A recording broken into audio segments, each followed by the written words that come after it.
In Portland, Oregon, I interviewed urban farmers who are forming a cooperative, which is a very unique thing for people living in the city to have a farm. But they have turned their yards into places that produce produce, chicken. They have chicken coops, honeybee hives, and they take this produce to their local market or grocery store, or neighbors purchase it. It's a pretty cool story about how you can turn your backyard not only into a produce farm, but even a flower farm. You'll learn about that too on this video.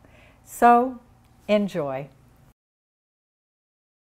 Well, it's something that we've been experimenting with lately. This isn't a whole dish, but we've been making fresh mayonnaise from our eggs that our chickens lay, and it's been really incredible. And I can't even believe how easy it is. It's it's so easy. It's 2 egg yolks. You whisk those up. You add a little bit of Dijon mustard, just like a teaspoon, and a little bit of vinegar, just about the same amount. Start whisking. White vinegar works, yeah. Start whisking, and then you very slowly start pouring a cup of olive oil, and it should be pretty high quality olive oil if you want to make it good. Just a slow drizzle, and whisking all the time, and keep adding it, and it'll eventually form up, and you can add salt or whatever other flavor you want. And you have to whisk for a while. You have to whisk for a while. Your arm gets kind of, it's good to have a partner to trade off too. Otherwise it's runny and not like mayonnaise. Yeah. But it does get there. Don't give up. I haven't tried it yet, but I was going to say one of my favorite summer dishes is stuffed squash blossoms. And you can stuff it with all sorts of things, but you can stuff it with zucchini, tomato, all sorts of things from the garden, and then you can bake it for, I think, about 15 minutes at 350, and you can rub a little oil on the outside. Or mayonnaise. And then you can dip it in, you can dip it in mayonnaise at that point, and I'm guessing that's going to be really good. My name is Kiana Beerworth. What's the title?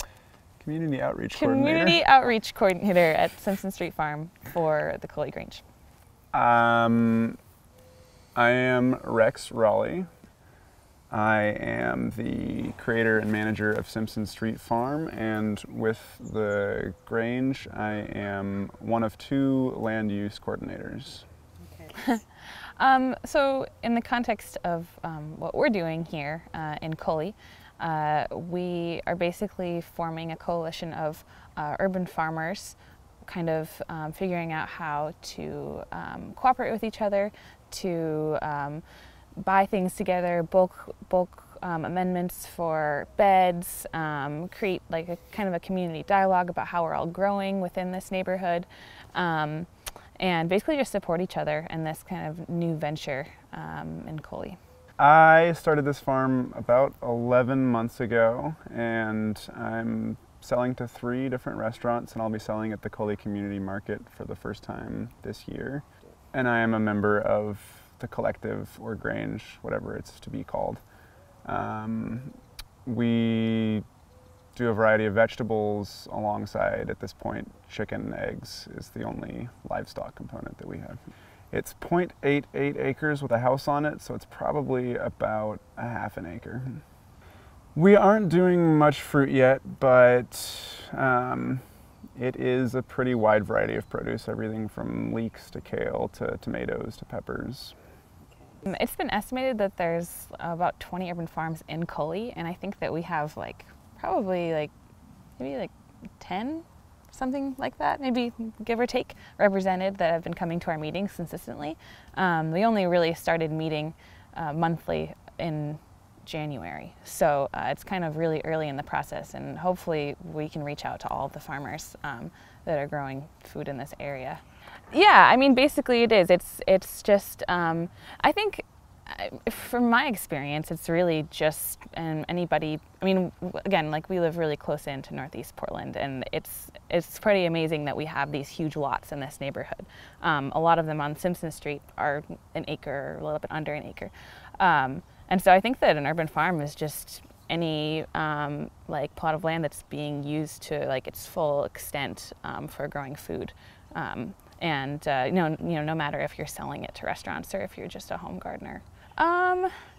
in our case, we've been trying to figure out that balance. I'm not working right now and just working on the farm, but it's not supporting anybody who lives here, the farm, at this point. But we do know a lot of people in this neighborhood that live off of the farms. I think that the way that we spoke with some state grangers who came and kind of talked to us about what it meant to be a Granger. And they, there was just like values of family. It was kind of like, they're like a nonpartisan and kind of grassroots organization is how they describe themselves. So basically it's just ensuring that you have like this support system around you, and that farmers are supporting farmers just for that reason, because we all have this thing in common, and we can help each other.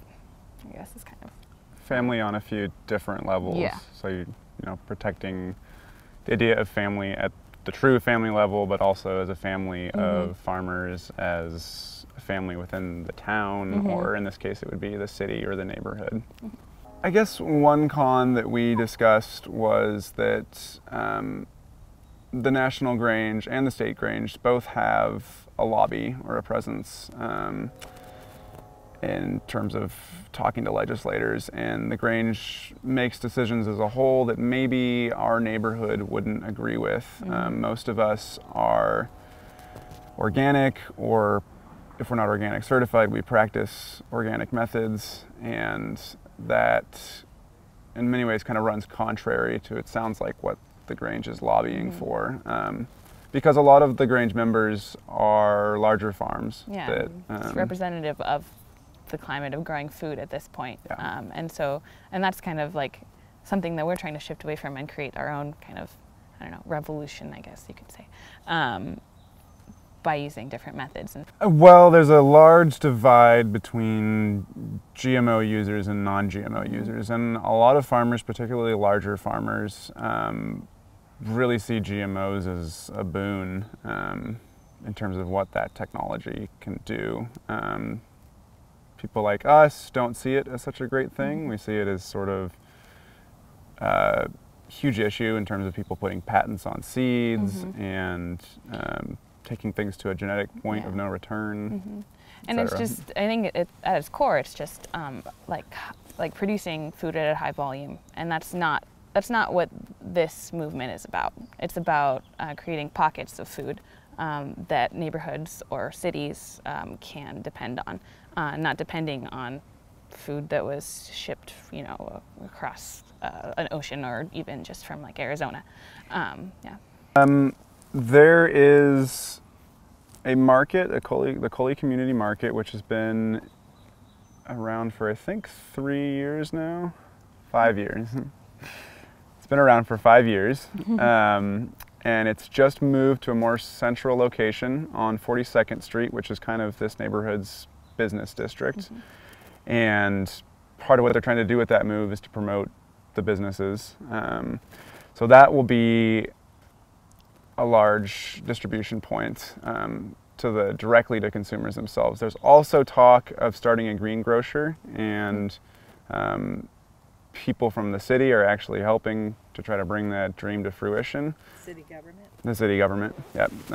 There's a guy, Michael DeMarco, who has an office on 42nd Street and is here actively trying to figure out what we're going to do with this neighborhood and what we're going to do with 42nd Avenue, which is our business district, what direction we want to go. And he's really pushing for creating some sort of a green grocer. So that could be another potential outlet for all of the food that would be grown here. Plus restaurants, I would imagine. Yeah. Plus restaurants. Yeah. We're selling to 2 that are on 42nd Street. And then we also sell directly to anybody that walks up. But I mean, just over about 3 blocks that way, Dina and Noah have Sun Blossom Farm, which they're flower CSA, so that's a pretty cool thing. CSA? Yeah, CSA. I always forget what it actually stands for. Community Supported Agriculture. Thank you, Community Supported Agriculture. So that means that people can buy a share and then have flowers delivered, or they pick them up by the month, I think, or maybe by the week. And so that's a pretty cool thing. Stacy from the Side Yard Farm, which has a couple locations. One of them is just could almost throw a rock to it if there weren't a bunch of trees over there. She does sort of more high-end restaurant crops. They're more specialty. There's a number of different models in terms of where people are selling.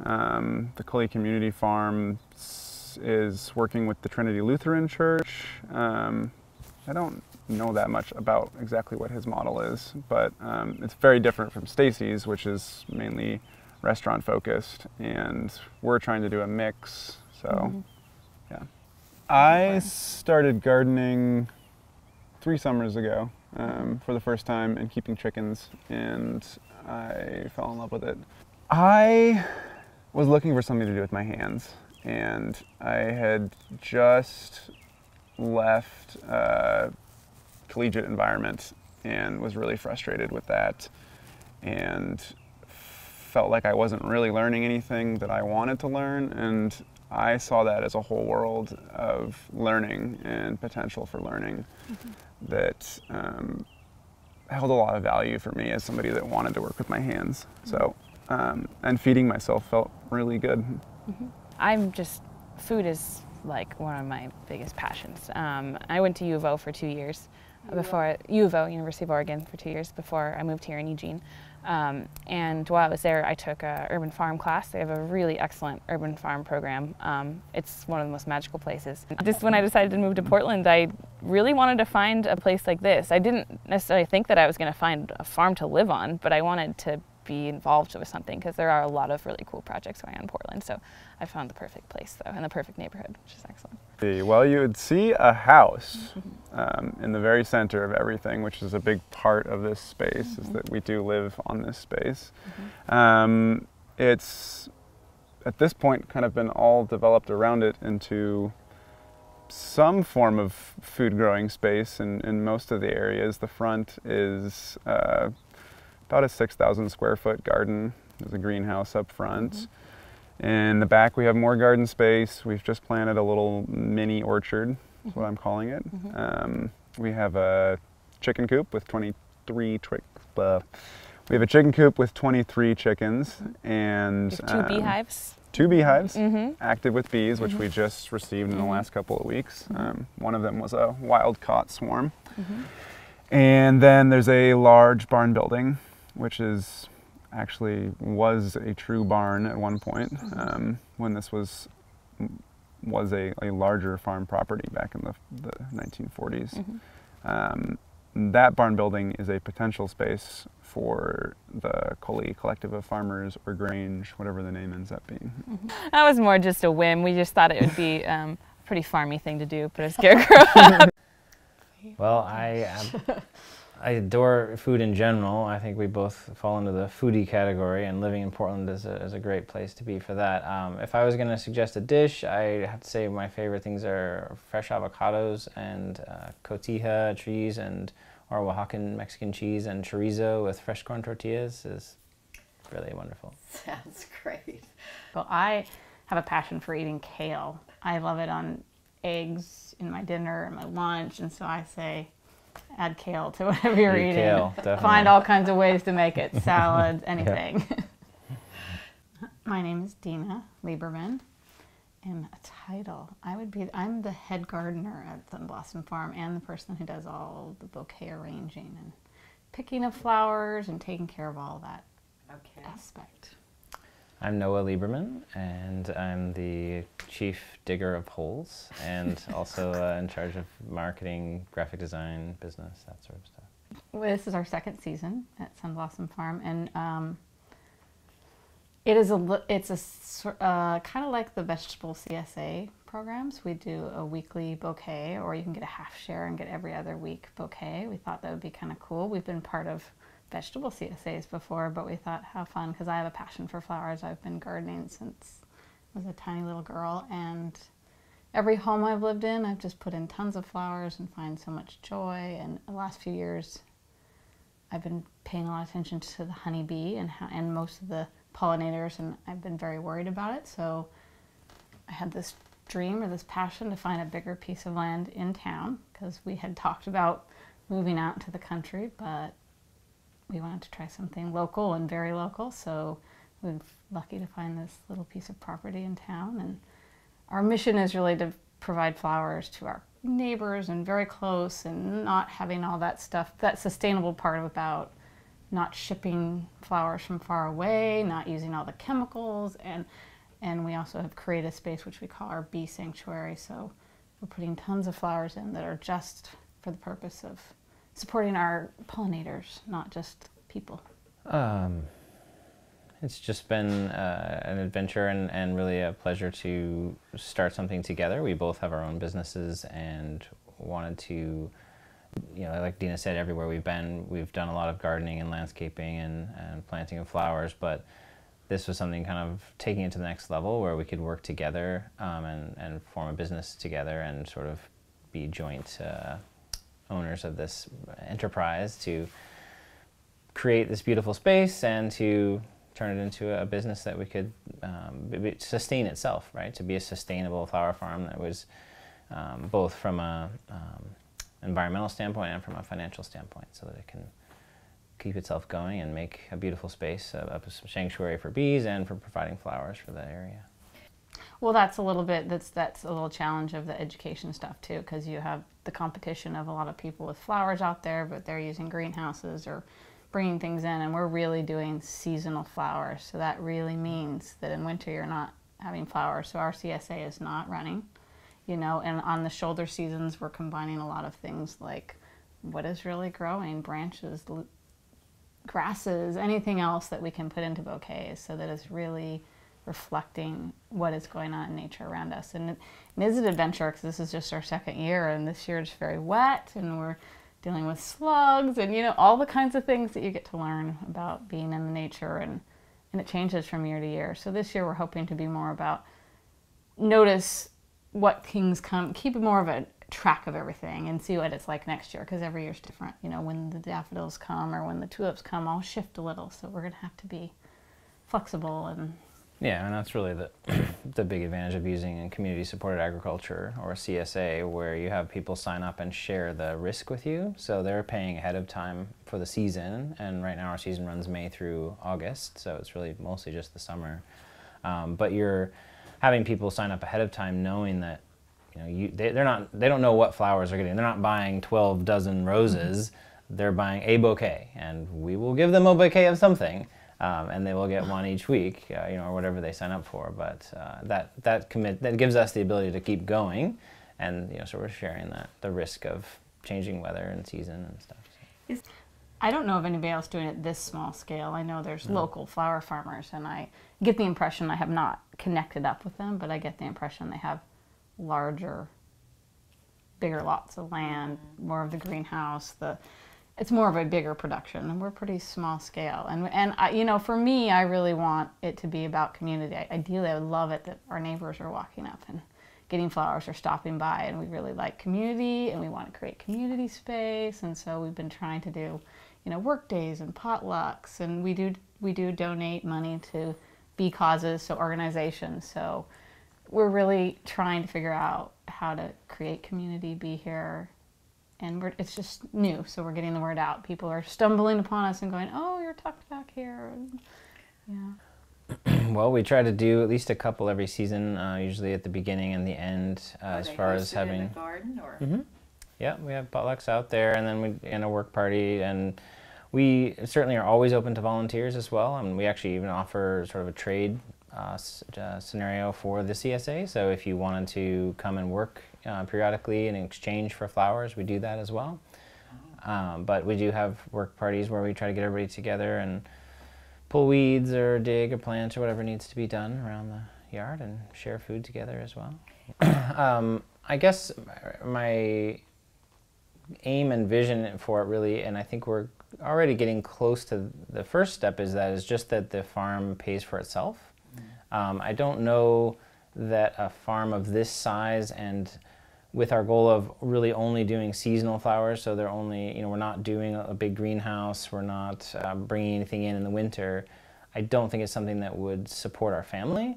But as long as the farm can pay for its own costs as far as seeds and flowers and water and compost and the things like that to be able to keep it going, then I think that's successful. I think so. I mean, I think at some point it would be great if the farm could sustain at least one employee. I think that's a possibility in the future, that there could be enough work for someone to be out there on a full-time basis. I don't know if it's enough for multiple people, but perhaps.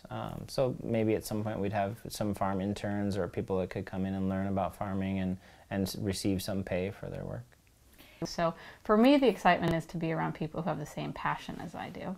Even though I'm only flower person in there, but everybody else who cares so strongly about doing things locally, feeding their community, creating community, it's very exciting to me. So I would say for me, the connection would be being connected with other people, like-minded, doing things to change their community, to create community, and also as a support system, because we're learning. We're both learning. Farmers, there's always things we can learn, and it's so nice to feel like you could call on somebody else who's figured it out, you know? And when we had our work day, it was mostly the people from our collective that showed up, and working with them, you just get to know them better, and you know, oh, they have a strength in this, or this person has a passion for bees, oh, we can connect, you know, all these things that make you feel like, oh, we're part of a community. Yeah, I think there's also sort of economic or business benefits in addition to the community and education and shared resources benefits. One of the things to build on that is the shared tools and the concept of having a repository or a shared tool program where you can share larger items, maybe a rototiller or things like that around the community. But there's also the idea of, because we can talk to each other, we can also be sure we're not, you know, two people aren't growing the same thing and trying to sell it to the same person. We can help market together, and we've actually gotten a lot of referrals in business that way from another local farmer who's also a chef and does catering and things. So she'll say, oh, I'm doing this wedding and they need flowers, hey, you should talk to these people, and you know, that really is a very helpful word of mouth, you know, communication and marketing opportunities are really big there to all know who's around you and what they're selling, so you can pass that on to other people. Right now we focus primarily on our CSA, and we do have a few weddings that we're doing this season, and we're also looking at the farmers market. Okay. Yeah. It's just a passion, it's my joy, and I feel like I'm lucky that I can do work that is sort of meditative and healing for me. And so, like we were saying about sustainability, or that, it's enough because it makes me healthy and happy to be out in that space. And the end of my other work day, because I'm also a teacher, preschool teacher, which can be long and tiring. It's nice to have that restorative, for me, restorative and healing space to be.